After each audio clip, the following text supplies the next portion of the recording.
welcome everybody. I'm Laura Davis, I'm the ODI's Head of Content. Thank you all for coming this lunchtime to hear Richard Leeming from the RES project at the BBC. Working for RES, he will talk to us about what that project is doing to encourage museums and art galleries to use open data and benefit from using open data. Please do engage in the conversation on Twitter using the hashtag ODI Fridays. And after Richard's spoken, there'll be time for questions. Thanks very much. Well, thank you all very much for giving up your Friday lunchtime to come. As Laura's just said, I'm from the Research and Education Space project. We are a joint partnership between the BBC, Jisc, and an organisation called Learning on Screen, which used to be the BUFVC. If when you were at school, teacher wheeled a big telly in and showed you a TV programme, it was them that made that possible. So what I'm here to talk about is not only what we're doing, but also about the fantastic work that is going on across the whole of the cultural sector in implementing linked open data for their collections.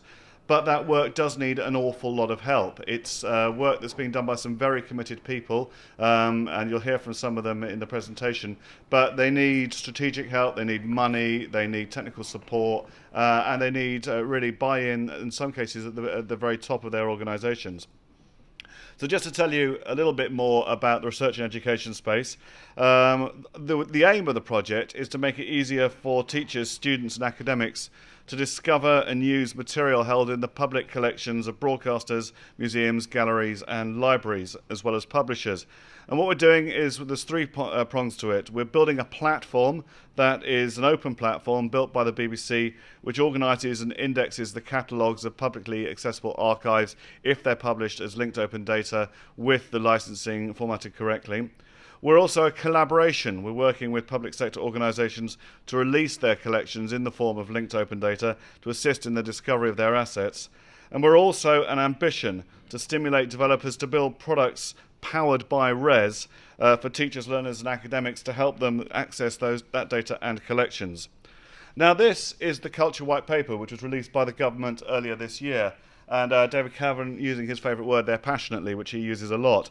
And this is the preface. And David Cameron's been showing us his interest in culture only this morning, and apparently he's been recreating the walk across the cover of the Beatles' Abbey Road album with Tessa Jowell.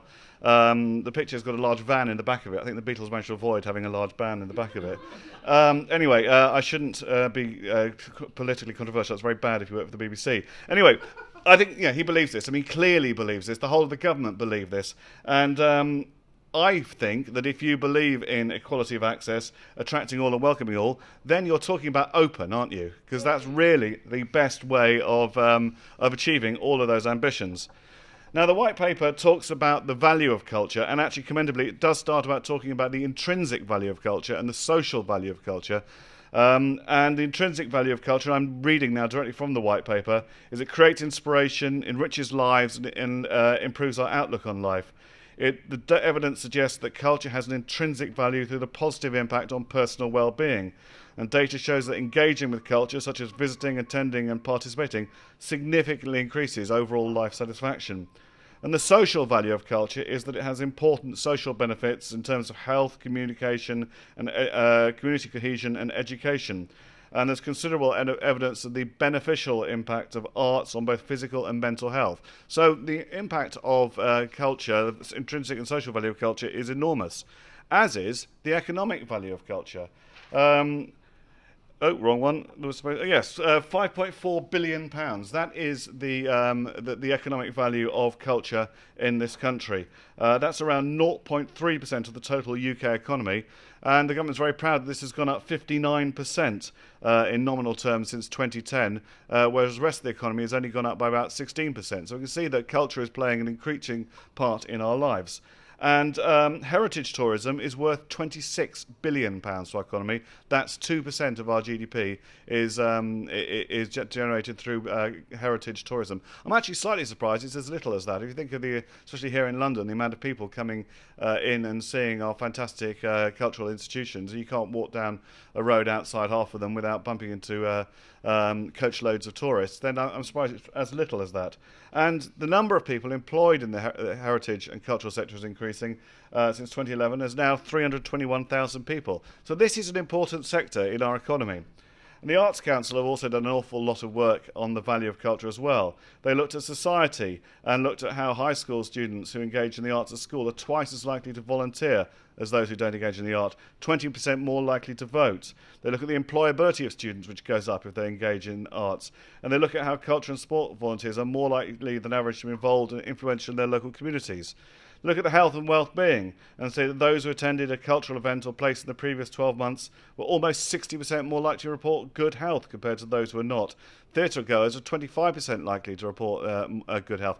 Causation or correlation? I don't know, but let's not go into that. Research has shown that higher frequency of engagement with arts and culture is generally associated with a better subjective level of well-being.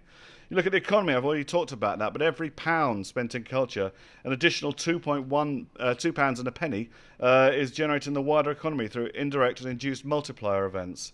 And in 2011, 10 million inbound visits from people coming in from outside the UK involved engagement with the arts and culture, representing 32% of all visits to the UK and 42% of all inbound tourism expenditure.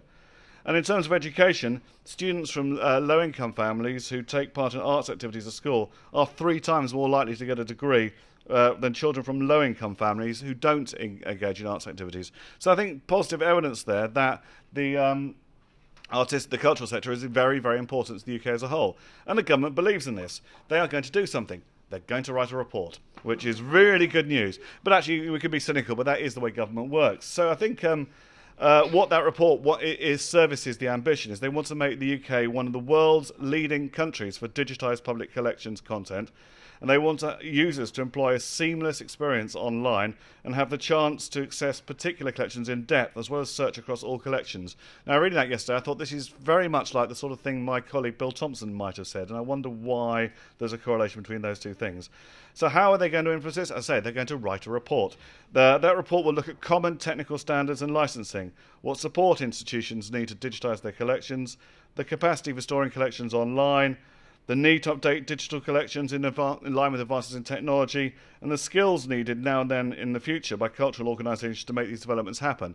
They are talking about working with commercial partners, and they don't use the word open. So my suggestion here, and this is the first provocation, is that we know about all that stuff. This is meat and drink to us. We need to be going back to the government and telling them how to do it, and telling them that the word open needs to be in that report alongside commercial, because although the Google Cultural Institute does amazing and fantastic things, we don't necessarily want to hand all our valuable cultural heritage data over to a large American corporation headquartered 10,000 miles away, when actually by using some open web technologies we can enable the same benefits for ourselves.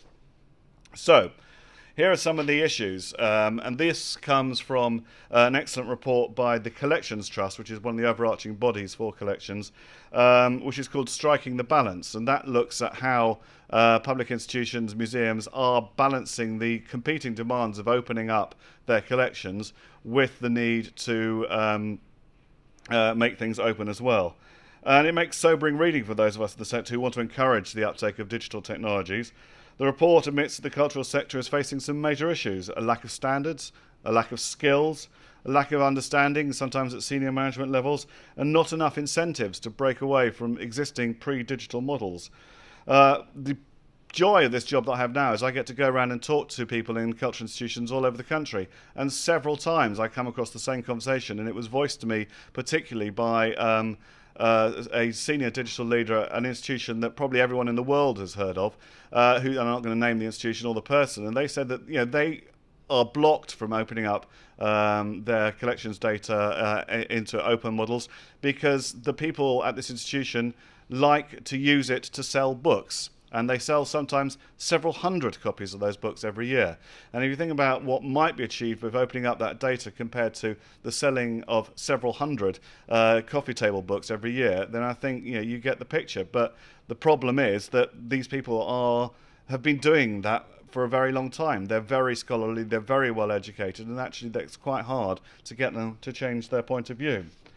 So the other thing that those of us in the public sector are very well aware of is that, like most institutions in the public sector, we're facing a very, very challenging funding environment at the moment. And sometimes change is easy when you're under pressure. and sometimes it's not. Sometimes the inclination is just to put your head down and get on with what you know. And at different levels, the cultural sector is doing both. Now, excuse me, I need a drink. Actually, I shouldn't leave you with George Osborne out there.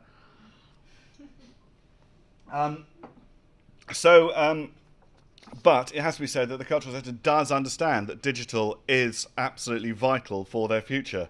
The Science Museum in London, for instance, welcomes more than 3 million visitors per person in person a year, but 12 million people to its various online digital projects. So 4 times as many people engage with the Science Museum digitally than they do actually in person. So, focus on open. Most museums and most galleries and so on have expressed an interest in going open, but in the absence of a clear definition, the actual implementation of this intent as a policy direction or as a series of actions is very far from clear. And this is where the whole sector does need some help. In practice, different institutions are finding their way through the current experiment by adopting policies based on practical steps and gradual advances. For example, by adopting more permissive licensing frameworks in respect of lower risk collections, or in terms of the institution that I discovered talked to last week, they're going to identify 10 objects which they can release as open data. Now, they've probably got several million in their collection, but they're going to find 10 that they can release as open data. And that's a start, and I'm grateful to them for doing that. But 10, the gap between 10 and several millions is as anybody can count knows, is quite big.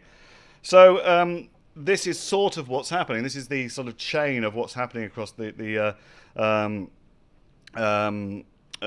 whole sector. And you can see it goes from radically open, of which there are a couple, through mission-driven and toe in the water, to nearly everybody is thinking about it. And then this represents how people are, this end of the spectrum here, how people are managing the open data versus fully commercial. I mean, the V&A have set up a fully commercial subsidiary, which manages their relationship with commerce in the same way that perhaps BBC Worldwide does to the BBC in the world that I'm familiar with. But I mentioned earlier the lack of standards, the lack of skills and the lack of understanding, and in some places a lack of management drive. But there is solid leadership coming from some parts of the sector and vast amounts of ambition.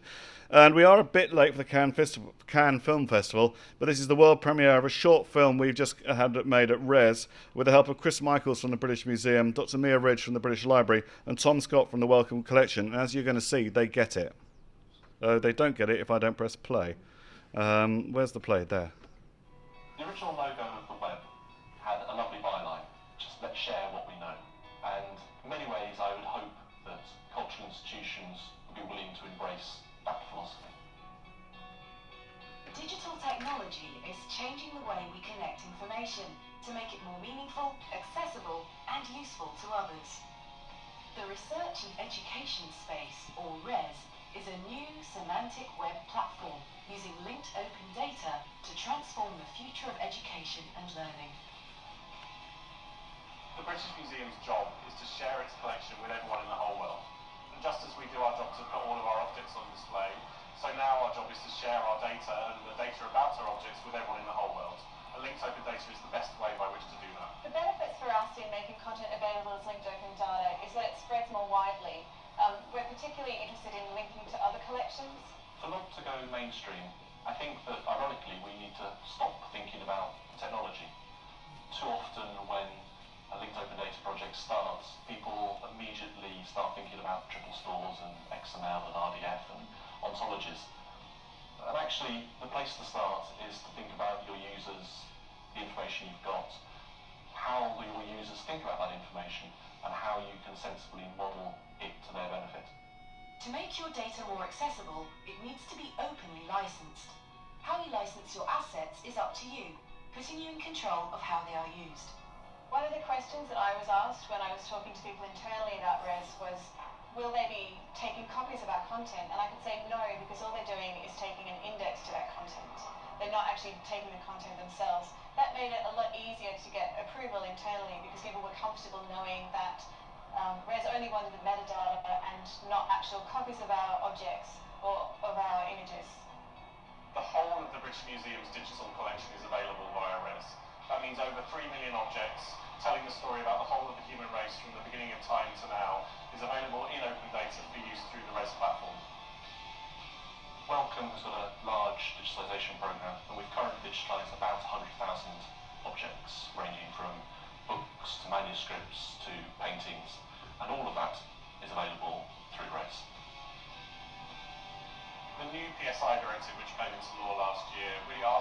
institutions to think and define what their public task is. Why are you here? What are you really here to do?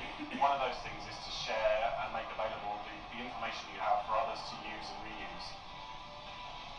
One of the things we're incredibly excited about by the potential of RES is really finding out what app developers and other digital education companies can create using the stuff that we've got.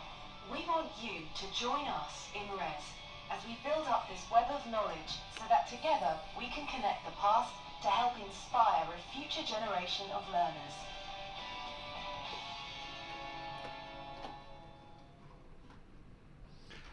So the sort of impact that Chris, Mia and Tom want to see is best exemplified by the Rijksstudio in Amsterdam.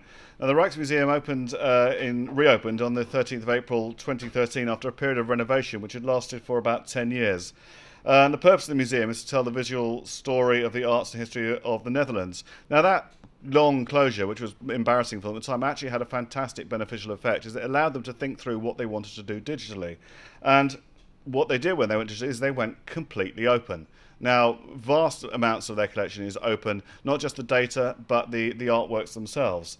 So at launch, they provided free access to high-quality images of 125,000 works in the museum's collection. Since then, it's grown to more than 200,000, and the impact has been immediate. Not only has it generated vast amounts of positive coverage in the media, but it's also, they've capitalised on this by running all sorts of competitions with beneficial effects.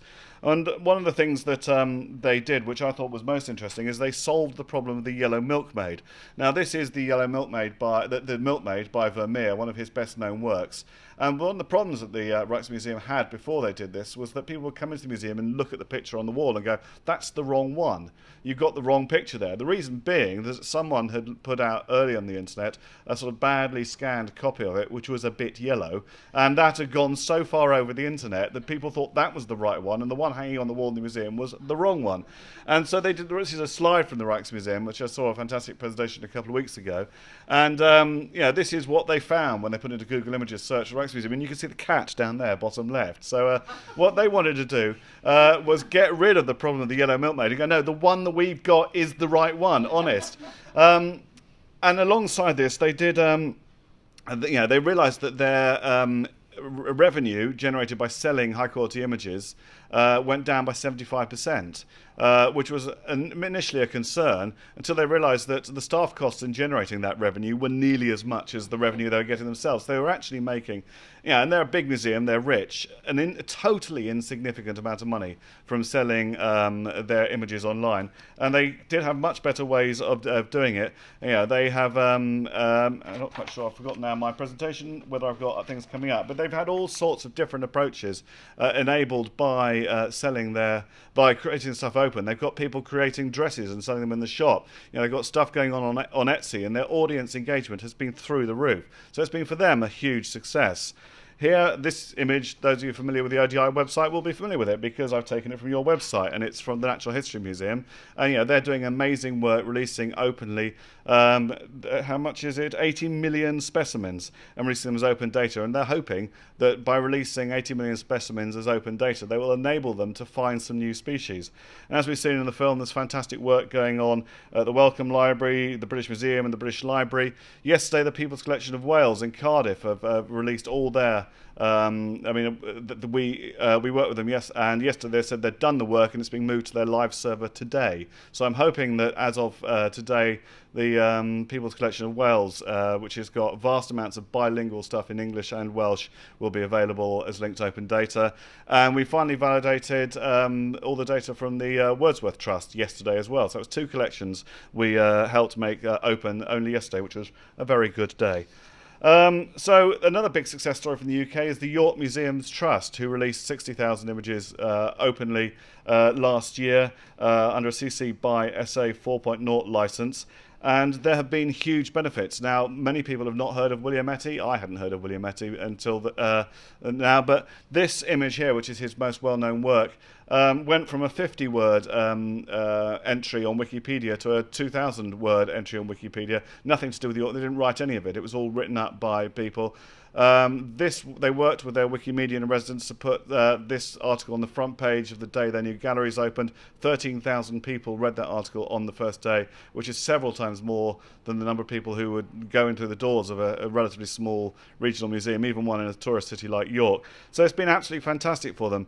My favourite example of them releasing so much data openly and images openly was that some of it found its way into the Daily Mail. The Daily Mail published some articles based on some images they'd downloaded from the York Museums Trust, but the Daily Mail so couldn't cope with the idea of things being released openly that they made up their own copyright slogan and put it on top of the images, even though they were open images. They didn't need to have any copyright, but you can imagine, in Brothermere House, that, oh my God, it's open, we've got to pretend it's still licensed. So this is my smiley face for the benefits of open data. I'm grateful to the Open Knowledge Foundation, who've articulated and identified the benefits of openly licensing digital content. So increased public awareness, increased discoverability of content, improved opportunities for audience participation, secondary improvements in quality of content, stimulating innovation and creativity, increased educational use, increased use for research and scholarship, and intercultural dialogue and understanding. So these are the sort of benefits of releasing linked open data. And this is the sort of thing that we in RES are trying to build upon. The project was set up as part of the vision for the wider digital public space. Now, with the departure of my boss, Tony Aggie, to the New York Public Library, we're hearing less about that now, but the idea of the digital public space is still there, and effectively it's what we're building with RES, even if we have a slightly narrower focus. And here is a short film. Bold and new is happening. A technological innovation which will unlock the publicly held archives of many great institutions and inspire new ways of learning in the digital age. The research and education space, RES, aims to make it easier for teachers, students and academics to discover and use material held in the public collections of museums, broadcasters, libraries, galleries and publishers to enhance learning. The research and education space searches the web, retrieving linked open data published by institutions about their collections, then organises and indexes it. The index data describes topics and resources and directs applications to where they are located. The resources can be anything: TV programs, radio shows, images, documents, or other digital assets. The platform does not republish digital media itself. Instead, it finds places where the same topic is described, keeping track of where it can be found and whether it can be accessed. It delivers a comprehensive list of everything about that particular topic. RES then provides open APIs, enabling anyone to build teaching products that can be simply and easily accessed by UK students, teachers and academics. Most search engines look at everything available across the web. For example, if you search for Bastille, it will display high-ranked material first, making it more likely to get references to the pop band than the French fortress. And it's not always clear who the material belongs to. The research and education space works differently. When you use a product powered by RES, your search will match the topic of your choice, and the platform will provide you with the information about the related resources from all the reliable collection holders it knows about. We want greater collaboration with collection holders to release your catalogues as linked open data. We want the vision of product developers to help us shape the many digital products which can be powered by RES. And we want to hear from those in education to tell us what you want. We need you to help us make RES the best in class. And having watched that film about 100 times, I'm now beginning to find that pun grate very slightly at the end. So what RES is trying to do is solve the problem illustrated here, which is my favourite picture of the internet. It's the problem of open. Now, this is not the internet, you say this is a park. But what that is a desire line, because some useless bureaucrat has put the style there, and all the cyclists have come along and ridden around it. And I'm a cyclist, and I know why they do that. Imagine that style is some inadequate piece of licensing on a piece of content, and the path is someone's desire to get the content. Now you just go around it. And so what Res is trying to do is make the licensing work so that actually the style becomes usable. And the style is there to stop cyclists like me mowing down small children, but it doesn't actually work. So actually, licensing is designed to make you use content in the right way. If it doesn't actually work, then it's pointless. So that's what Res is trying to solve. It's also trying to solve this problem as well, which is when you're looking for a bit of content, you have to dive down into one silo, come back out, go across, dive down into another silo, come back out. And although our museums and galleries have some amazing stuff on them, if it's not sort of in the place where you want it, then it does become very, very hard to find. So Res is trying to solve that problem. And we end up with stuff like this. We have about 70 million digitised assets available to Res. We've got data from the British Museum, the Open University, Europeana, the BBC, and I've given you most of the rest of the list already. We're talking to dozens of other institutions. Everyone who I've talked to has said they're very interested, though some people are facing all sorts of problems in actually doing it for the reasons I outlined earlier. But this is On the Origin of the Species. It's a fairly important book. And I had quite an interesting, this is at the Wellcome Library, by the way, a long conversation with the Cambridge Digital Library. Went, but we've got all the rest of Darwin's stuff, and but they don't have it as linked open data yet. So get it published in the right way, lads, and you can make that joke. So I thought I'd do a little bit of a quiz. Anybody have any idea who that is? No, not far off. Right sort of part of the world, but a bit nearer. Bang on, yes. Nobody in my team got that. So that's Vlad the Impaler, and that's via the British Library. So what might this be?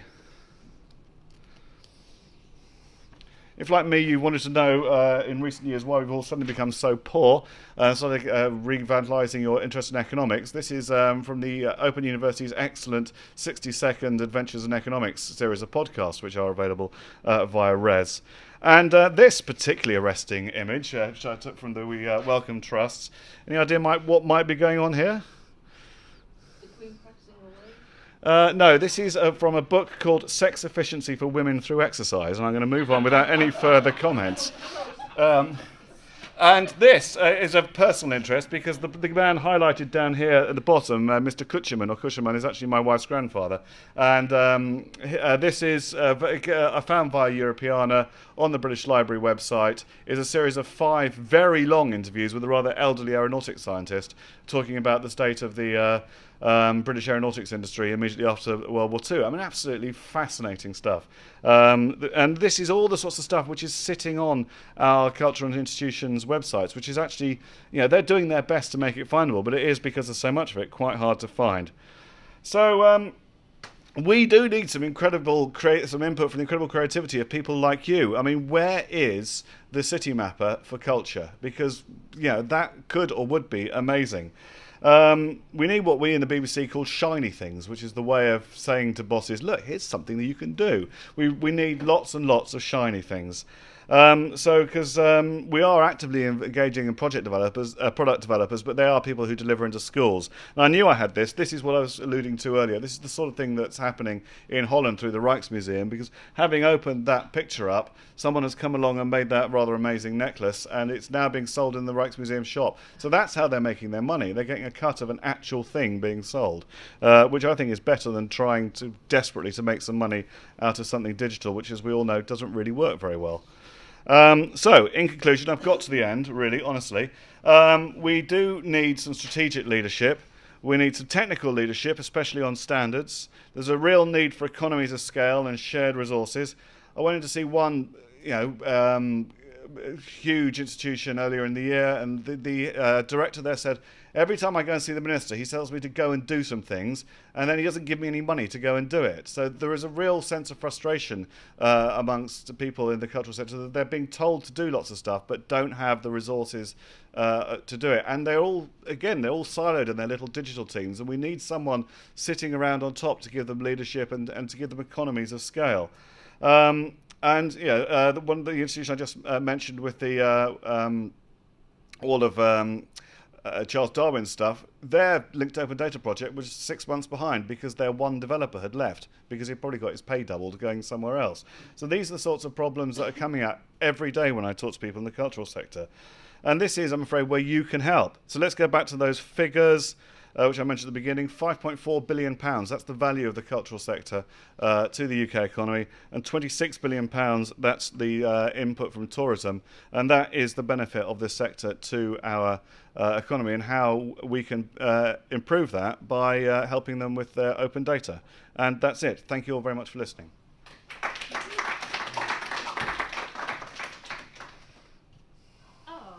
I've made a bit of a mess, sorry. Nice. Yeah. Oh, thank you, Richard. That's it's okay. always so entertaining and engaging listening to you talk about these things.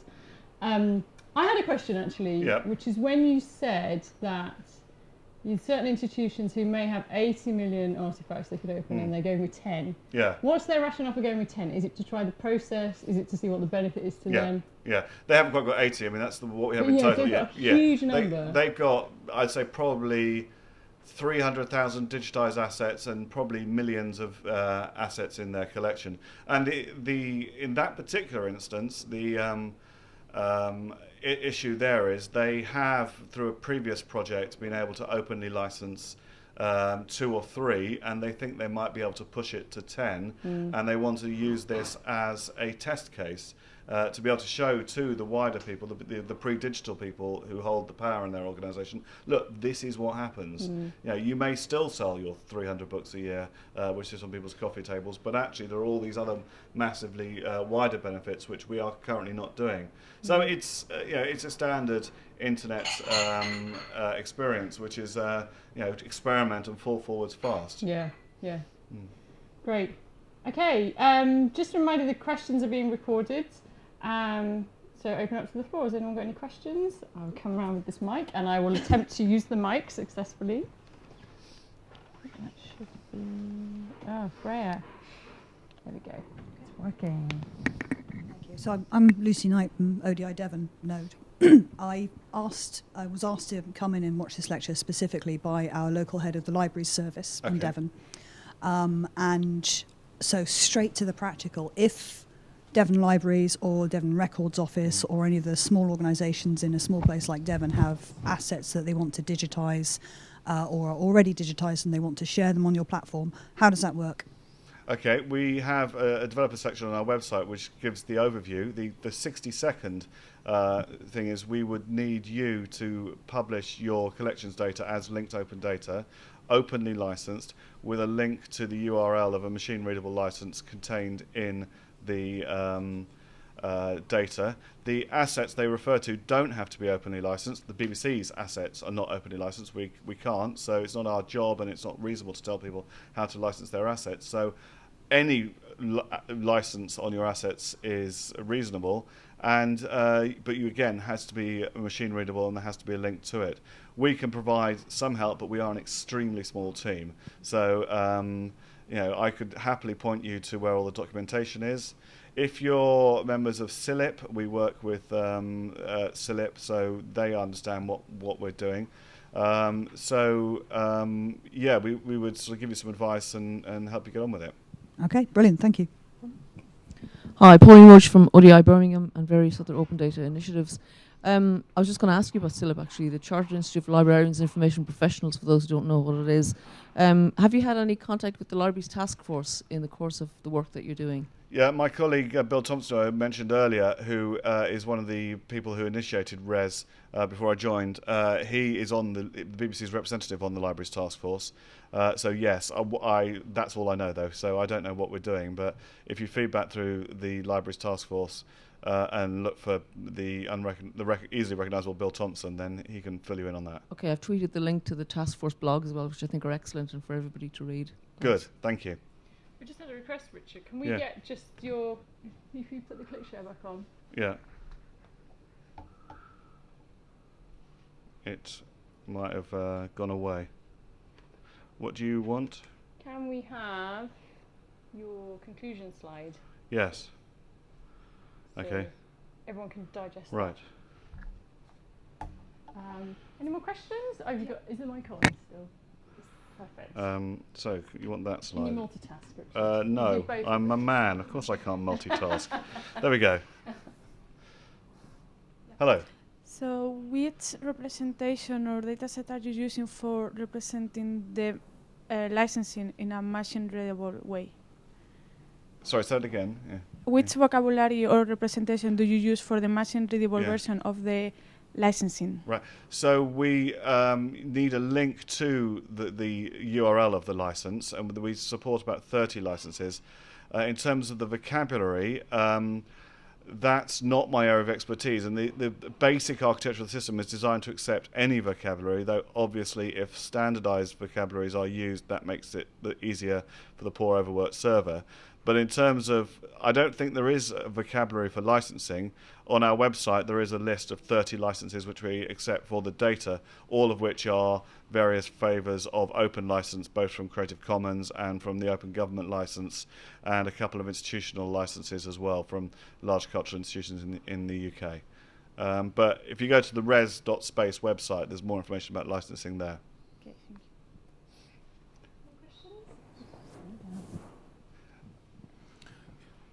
With the changes in libraries going through to more trusts and funds and being sort of like palmed off by councils, have you come across any greater reluctance from the sort of, especially the regional libraries and art galleries and museums, the fact that they then start thinking that they might be able to make money out of the postcard of the obscure painting that they've got?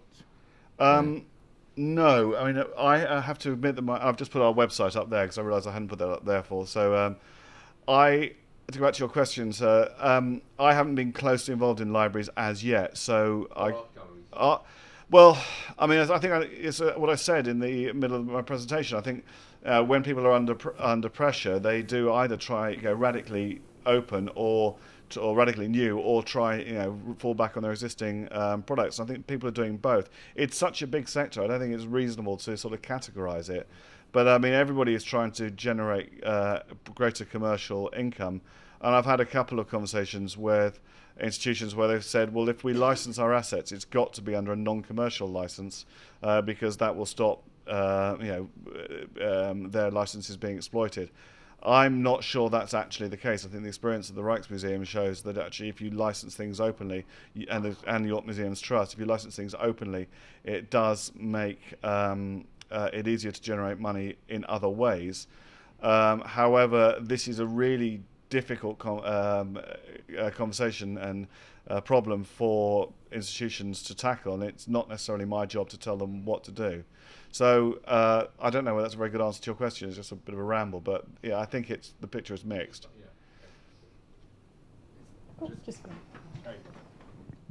There's a slight conflation of the data and the images you're talking about, and I think you could have lower resolution version of images available openly, but that doesn't mean you're giving the high resolution images that the licensing people are interested in. That's a very good question. I'm grateful to you for asking it because, yes, actually, you're right. I didn't really explain our approach to licensing of data versus assets very well in this presentation. In other presentations, I do, but it's a good point to call me out on. We require that the data must be openly licensed, but the assets aren't.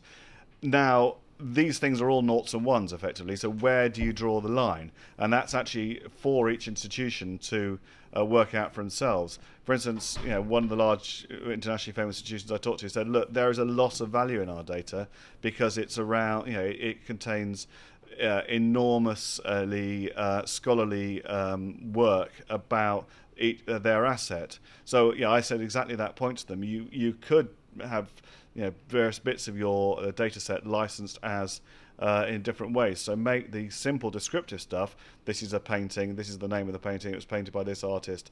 You can make that open, but the really scholarly work about the painting could be actually licensed in a different way, and then the painting itself licensed in a different way. And there are some people for whom the data is their asset. I talked to Kew Gardens last year, and they pointed out they don't actually have any objects. What they've got is vast amounts of data. And actually, again, it's about where the cut-off in a data set is between openly licensed and perhaps more restrictively licensed. But that's for each institution to work out because they know their stuff. But thank you. Gentleman back there. This is really interesting. We're doing something similar in sport.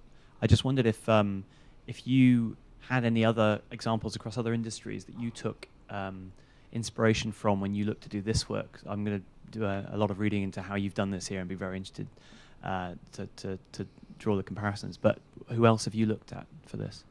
The inspiration started before I joined the team, so I wasn't part of the initial conversations about to set it up.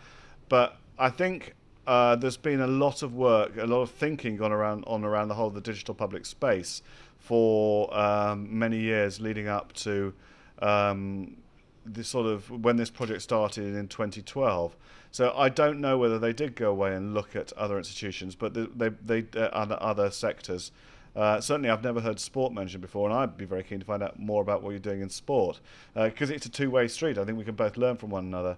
But the ideas come from, I think, a long-held desire by my former boss Tony Aggie, now at the New York Public Library, Bill, my current colleague, and various others, to look at how we enable our cultural institutions to make full use of what they are. So, it's, as far as I understand, it's been all around cultural institutions and not around other sectors. We look at the ODI and we look at the benefits that TfL did with CityMapper, and we look at what the work that's done in other sectors here. But I think the whole of the project, the thinking has mostly been on around cultural institutions. But the Warwick Commission did a report on the digital public space, which was published either last year or the year before. So I can see you making notes. So look up the Warwick Commission digital public space, and if not, then email me and I'll send you a link to it. We also have the CityMapper slide in our presentation. Oh, okay, good. It's probably because it's the best example, isn't it? Laura, let you down here.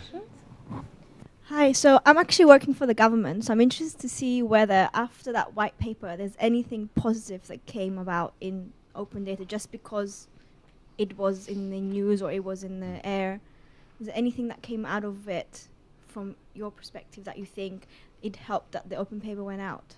Not immediately, though. I mean, it was only 3 months ago, and I think this sector does move quite slowly. So I think it stimulated some conversation. I think it's reminded the sector that this is something they need to do. The sector as a whole is, from the conversations I've seen, delighted that the government has paid such close attention to it. I mean, it's a huge white paper, and actually digital is only on one page. So there's a lot of other things they need to take account of as well. But certainly we in my team will be wanting to try and stimulate some conversation about what we can feed back into that report. And I know there have been conversations with DCMS about a platform for the cultural sector. So I think it was a useful kick, and it's upped the ante a bit, but nothing game changing so far as I understand yet. Okay, and I have a second bit to that question. I was one of those saddos that follows EdVASI on Twitter, so I got me too, yeah. a first look at this paper quite early.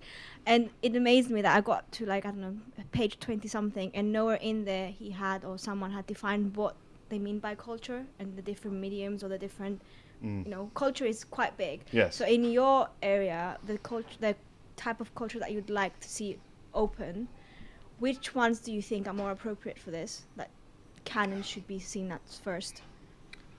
I mean obviously the art and the books but anything else? I mean, it's an enormously big question. I think what we're focusing on in our project is actually the foundation technology, which is publishing collections as linked open data. There is fantastic work already being done around art with the Your Art project, or is it Your Art or Art UK, which the BBC was involved in. It's now moved off our site.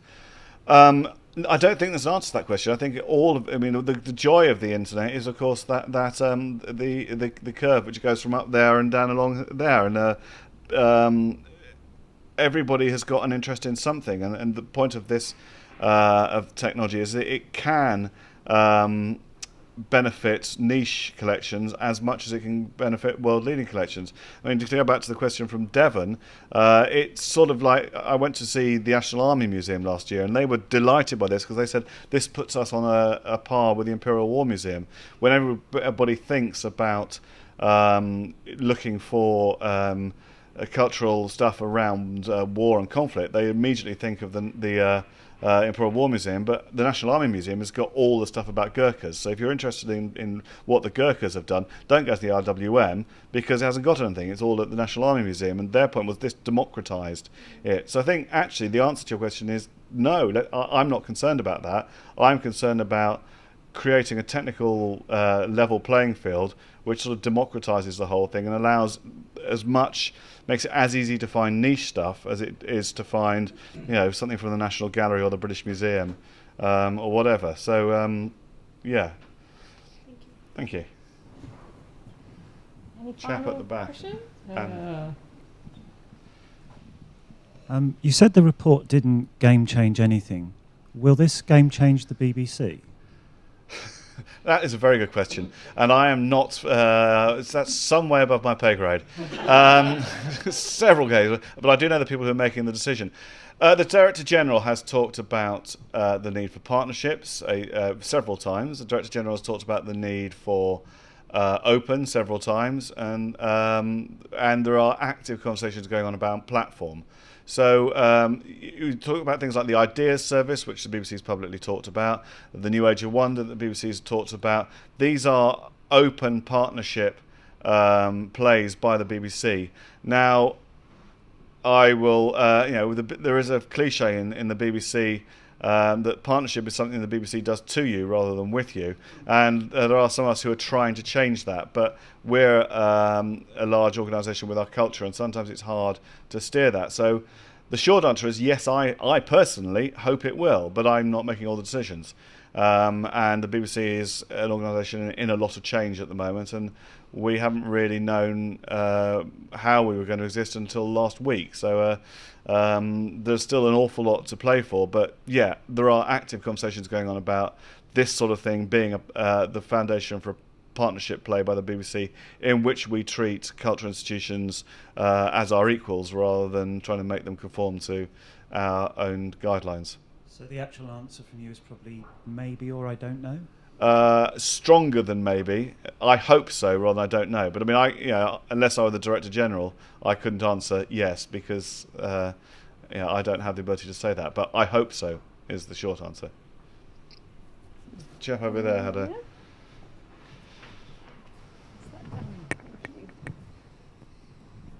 Thanks. As a member of the general public, no. Is there a plan to have a Google version search engine interface to your index available? I'm glad you asked that question, because one of the things I didn't talk about is how we in the team are not building a user interface. We've built one user interface, and that's a web app over the Shakespeare collection that we launched out of the BBC archive to coincide with the Shakespeare Festival. But in general, no, we are not building a user interface.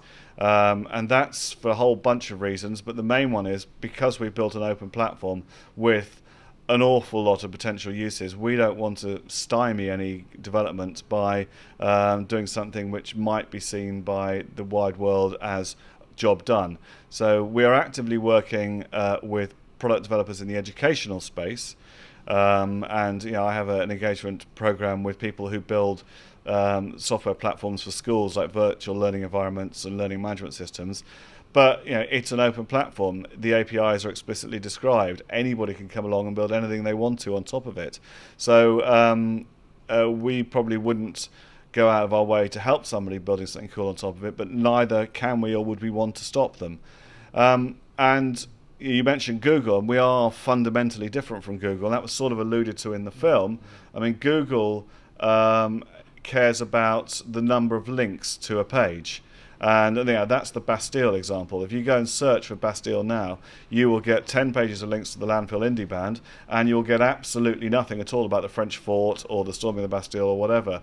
Whereas with Res, you search for Bastille in the right context, and you will get stuff back about the storming of the Bastille or the French fort, and nothing at all about the band, because our search contextualizes. And Google also doesn't really care about licensing, and it doesn't really care about provenance, and it doesn't really care about permanence. Google only cares about the number of links, which is absolutely right for a consumer-facing search engine, but for something which is being used to dive deep into archives is not as good. So we're doing a completely different job to Google. Yes, but as somebody wanting to research a topic, it'd be fantastic to gain access to your index? Yes, and I'm afraid I can't help you, and neither am I ever going to be in a position to help you. You will need to find somebody who can build an interface on top of it, and it should be relatively straightforward. So having Europeana would be the answer. The bulk of the data in our collection is Europeana data. So, but we're doing a slightly different job. For a public interface. For a public interface, yes. If it's cultural data you're looking for, then Europeana has 52 million objects findable via Europeana from all across Europe. Though again, not their coverage is patchy because people have to format their data in the right format for Europeana, and some institutions see that as an overhead. But nonetheless, they are absolutely the leading game in town. Time for one final question, if there are any more. One more down here. I'm from Seoul. Hello. To ask this question, finally. Anyway, why is linked data not just open data? Do you have any specific reason or requirements internally? Yeah, we. This echoes a question I was asked in a call I had this morning. The architecture of the project was designed to use open web standards, and linked open data was defined by Sir Tim Berners-Lee, friend of the house, in 2010, was it? And he came up with a 5-star approach to data, and I can't remember all 5 stars. But linked open data is a data set that is linked and open. And obviously there's a lot more to it than that, but it is data that contains links to other data sets and data that is openly licensed. So you can have linked data which is not openly licensed, and you can have open data which is not linked. So we require data that is both linked and open, and that's where I think the real value lies. Thank you. Great. Thank you everyone for your questions, and thank you again to Richard. Thank you for coming in. Really interesting. And hope to see many of you next Friday when we have one of the ODI showcase winners, Plexus, talking about their app to aid mental health wellbeing. Should be really interesting. Thanks guys, enjoy the rest of your day. Thank you very much.